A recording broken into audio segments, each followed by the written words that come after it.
So after a brutal loss to the Boston Celtics, there's been plenty of discussion about what the Sixers should do for the remainder of the season. Are they going to shut Joel Embiid and Paul George down, tank the rest of the year, and try and get their top 6 pick? Or are they going to ride it out with their so-called big three and try and make a play-in push? The organization has made it clear that they want to target the play-in tournament and are not looking to shut either Embiid or Paul George down, despite the clear indications that they are decrepit at this point and need to be rested the rest of the season.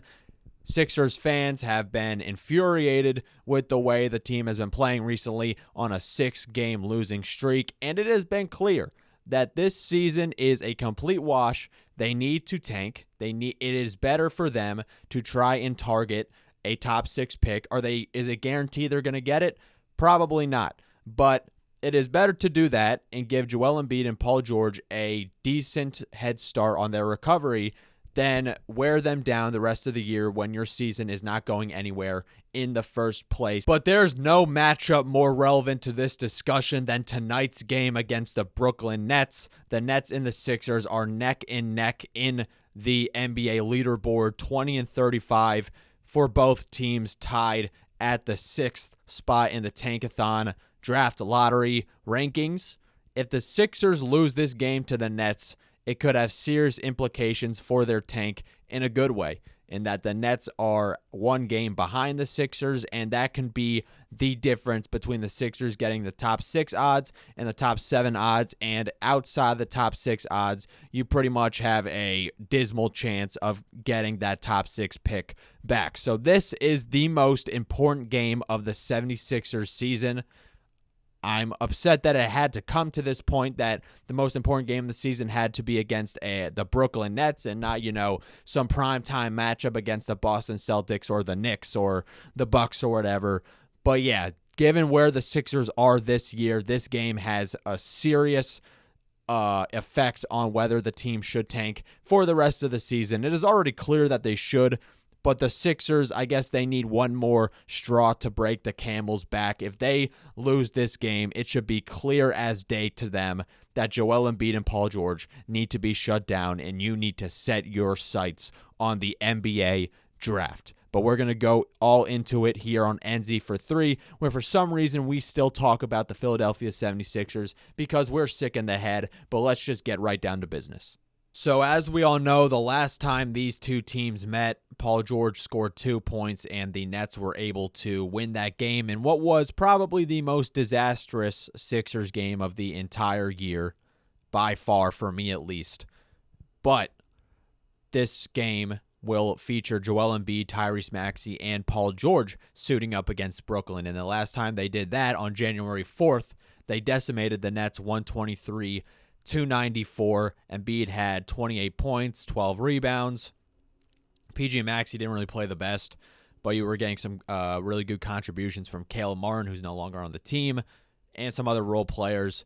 The Sixers were just too overwhelming for the Nets that game, but things have really changed since then. That game was on January 4th, about over a month ago, and the Sixers have been on some really bad losing streaks in the midst of one right now. Lost 6 in a row, whereas the Nets are 6-4 in their last 10 games and beat some pretty decent teams too.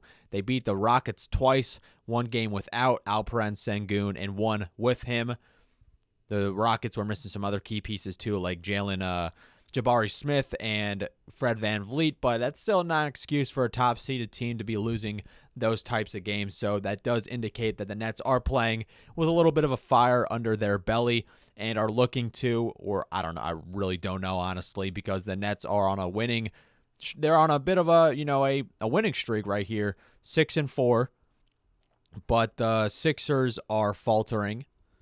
And the Nets are expected to tank, but the Sixers are expected to not tank. At least that's what the organization has communicated for these past couple of weeks. So the Nets and Sixers are in two really different positions, so I can't take their prior matchups that seriously. PG and Embiid have declined heavily since that one game, and for any Sixers game coming into the home stretch of the NBA season, it is just a toss-up. It doesn't matter what record they have. The Sixers have a chance of losing that game. I bring that up because the Nets are missing key pieces tonight. D'Angelo Russell and Cam Thomas will not be playing. Neither is Noah Clowney.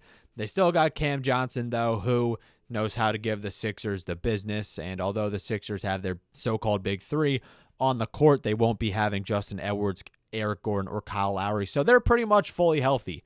The talent disparity the Sixers have is immense, but as we have seen, they have lost to the worst teams in the league with their big three and lost to the best teams in the league without their best players. Any games that the Sixers should have won, they have lost, so I do not take the injury report seriously at all, although the Nets are missing some pretty decent players like D'Lo and Cam Thomas.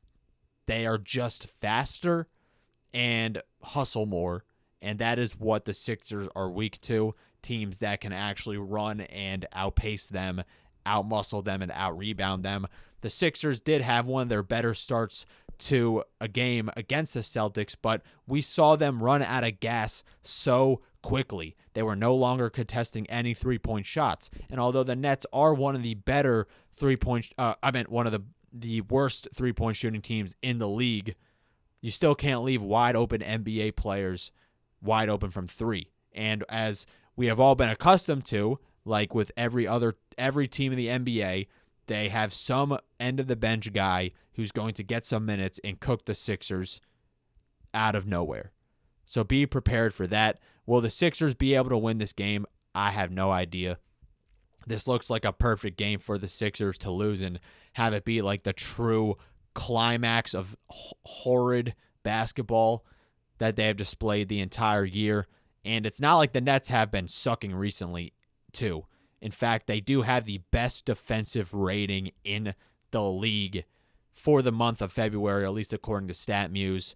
So yeah, the Nets, they aren't playing around. They do have some key pieces missing, but they will be playing with a fire under their belly with all their young athletes who want to prove themselves in the NBA. So the Sixers, if they want to win this game, they definitely got to step it up a notch and actually run out on the three-point line and not get caught in every single screen. But we'll see what happens at 7:30. I did want to also bring this up before we head out. Did you know that Peyton Pritchard has more 20-point games than Paul George this season? Pritchard has 17 and PG has 9. Peyton Pritchard is making $6.7 million. Paul George is making $49.2. What else do I have to say? The graphic, it explains itself. Why are the Sixers so addicted to getting bad contracts, dude? I don't understand it at all. But that's pretty much all I got for this game preview. The Sixers have a really important game to play, the most important game of the season, and we will be live streaming it on YouTube, so be sure to stay tuned for that. It will start at 7:30. Come in and hang out with me. We'll chop it up, talk about how much the Sixers suck. Or if you just stopped watching this garbage team, I don't blame you. But other than that, just have to wait and see what happens. Stay safe out there. Peace.